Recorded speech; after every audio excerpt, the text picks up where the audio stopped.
इस वीडियो में मैं पाठ 19 रसखान के सवैये के प्रश्न उत्तरों को लेकर आई हूँ। आइए देखते हैं इसके प्रश्न उत्तर। इसका पहला प्रश्न देखते हैं मौखिक का। कवि कैसा मनुष्य बनने की इच्छा प्रकट कर रहा है? उत्तर देखते हैं। कवि गोकुल गांव के ग्वारनों के बीच मनुष्य के रूप में जन्म लेने की इच्छा प्रकट करते हैं। दूसरा प्रश्न है, कवि करील के कुंजों पर क्या क्या न्यौछावर करना चाहते हैं? दूसरे पंक्ति में था, ये देखते हैं आंसर। कवि करील के कुंजों पर करोड़ों के मूल्य वाले स्वर्ण महल को भी न्यौछावर करना चाहता है। तीसरा प्रश्न है, नंद की गाय चराने में वह किस सुख को भूल जाना चाहता है? देखते हैं। नंद की गाय चराने में कवि आठों सिद्धि तथा नवनिधि के सुख को भूल जाना चाहते हैं। चौथा प्रश्न देखते हैं, कवि काग के भाग्य की सराहना क्यों करता है? तो पहले वाले दोहे में सुना था, इसका उत्तर आपने। कवि काग के भाग्य की सराहना इसलिए करते हैं क्योंकि काग बड़ा ही भाग्यशाली है जो कृष्ण के हाथों से माखन रोटी झपट कर भाग जाता है। लिखित का पहला प्रश्न देखते हैं। कवि मनुष्य, पशु, पक्षी और पत्थर तक ब्रज क्षेत्र में बनना चाहता है। इससे उसके किस भाव की पुष्टि होती है? तो ये तो समझ में आ गया होगा आपको। कवि मनुष्य, पशु, पक्षी और पत्थर तक ब्रज क्षेत्र में बनना चाहते हैं। इससे कवि के कृष्ण भक्ति के भाव की पुष्टि होती है।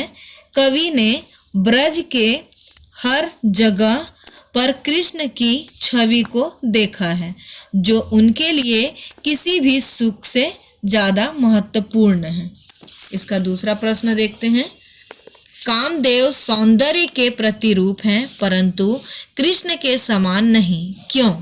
कवि को कृष्ण का कौन सा रूप बहुत पसंद है? तो इसमें दो प्रश्न है, इसके उत्तर देखते हैं। कामदेव देवताओं में श्रेष्ठ हो सकते हैं तथा सौंदर्य के प्रतिरूप भी हैं, लेकिन कृष्ण का हर रूप बड़ा ही सुखदायी है।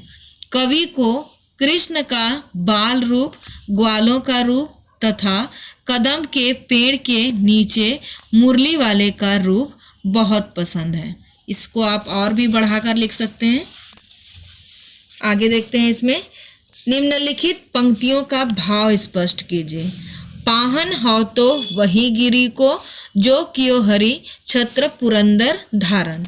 इसकी व्याख्या देखते हैं। तो पहले आप जैसे लिखते हैं कि प्रस्तुत पंक्तियां हमारे पाठ्य पुस्तक अमृत हिंदी पाठमाला से ली गई है। आप आगे लिख सकते हैं कि इस पाठ का शीर्षक रसखान के सवैये हैं तथा इनके कवि रसखान जी हैं। तो आगे इसमें लिखेंगे, इस कविता के माध्यम से कवि रसखान जी अपने भावों को व्यक्त करते हुए कहते हैं कि हे प्रभु, मैं उस इंद्र पर्वत का हिस्सा बनना चाहता हूँ जिसे श्री कृष्ण ने अपने कनिष्ठ उंगली पर धारण किया था। मैं उस गोवर्धन पर्वत का हिस्सा बनना चाहता हूँ, ये भी आप लिख सकते हैं। दूसरा देखिए, कोटिक हूँ कलधौत के धाम, करील के कुंजन ऊपर बारह। आई थिंक ये शायद आपको याद होगा ये भी। तो स्टार्टिंग ऐसे ही करेंगे। प्रस्तुत पंक्तियां हमारे पाठ्य पुस्तक हिंदी पाठमाला से ली गई है। इन पंक्तियों के माध्यम से कवि रसखान जी अपने भावों को व्यक्त करते हुए कहते हैं कि करोड़ों के सोने के महल को भी मैं ब्रज के वनों में उपस्थित करील के कुंजन, मतलब कांटेदार झाड़ियों जो बोला गया था, तो कांटेदार झाड़ियों के ऊपर वार दूंगा, मतलब न्यौछावर कर दूंगा, ये भी लिख सकते हैं। या फिर उपस्थित करील के कुंजन के ऊपर वार दूंगा, मतलब न्यौछावर कर दूंगा। तो दोनों सही हैं। अगला देखते हैं। वा छवि को रसखानी बिलोकत, बारत काम कला निज कोटि, काग के भाग बड़े सजनी, हरि हाथ सो ले गयो माखन रोटी। इसका व्याख्या देखते हैं हम लोग। प्रस्तुत पंक्तियां हमारे पाठ्य पुस्तक हिंदी पाठमाला से ली गई है। इन पंक्तियों के माध्यम से कवि रसखान जी अपने भाव को व्यक्त करते हुए कहते हैं कि कृष्ण के सुंदर रूप को देखने के लिए वो अपने लिखने की कला को भी न्यौछावर कर सकते हैं। कवि रसखान जी आगे कहते हैं कि वह कौआ बड़ा ही भाग्यशाली है, वह कौआ बड़ा ही भाग्यशाली है, भाग्यवान है, जिसने श्री कृष्ण के हाथों से माखन रोटी झपट ली थी। इस तरह ये व्याख्या पूरी होती है आपकी और इसके प्रश्न उत्तर भी पूरे होते हैं। अब इसके आगे के भाषा बोध को देखते हैं। निम्नलिखित शब्दों के मानक रूप लिखिए। ये दोहे के रूप में है। आगे देखते हैं, जैसे मानुष का मनुष्य है तो पशु का पशु होता है, आपको पता है कि तालव्य सा है। बसु का बसो होगा। पाहन का पत्थर लिखेंगे। धारण का धारण होगा, ड़ होगा यहाँ पे। वन है तो वन होगा। पीरी यहाँ पर पीली के लिए भी बोला गया है और पीड़ा के लिए भी बोला गया है, तो यहाँ पीड़ा भी लिख सकते हैं। आगे यहाँ पर कोटि है तो करोड़ों के लिए बोला गया है।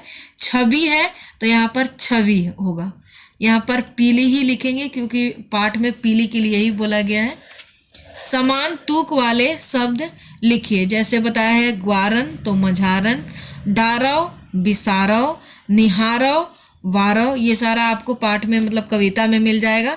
धारण का डारन, कोटि का रोटी, चोटी का कछोटी। अब नीचे देखते हैं, ग नंबर, निम्नलिखित का पर्याय लिखिए। हरि का कृष्ण होता है, पर्याय मतलब एक ही अर्थ लिखना है। कूल का तट होगा, किनारा होगा। पुरंदर यहाँ पर इंद्र को बोला गया है। तड़ाग तालाब को बोला गया है। धेनु का गाय होगा और खग का पक्षी होगा। घ नंबर देखिए, सवैयों में कई स्थानों पर अलुप्रास अलंकार प्रयुक्त हुआ है। अलंकार युक्त शब्द छांटकर लिखिए। तो आप पहले पढ़ ही चुके हैं, तो अलंकार युक्त शब्द कम से कम आप 3 अपने कॉपी में लिखेंगे। तो ये वाला आपको कॉपी बुक में ही करना है, नहीं तो क नंबर, ग नंबर और घ नंबर ये तीनों आपको अपने कॉपी में करना है। क नंबर, ग नंबर और घ नंबर। इस तरह ये आपके पाठ 19 के प्रश्न उत्तर भी पूरे होते हैं, जिसे आप अपनी कॉपी में लिख लेंगे। धन्यवाद।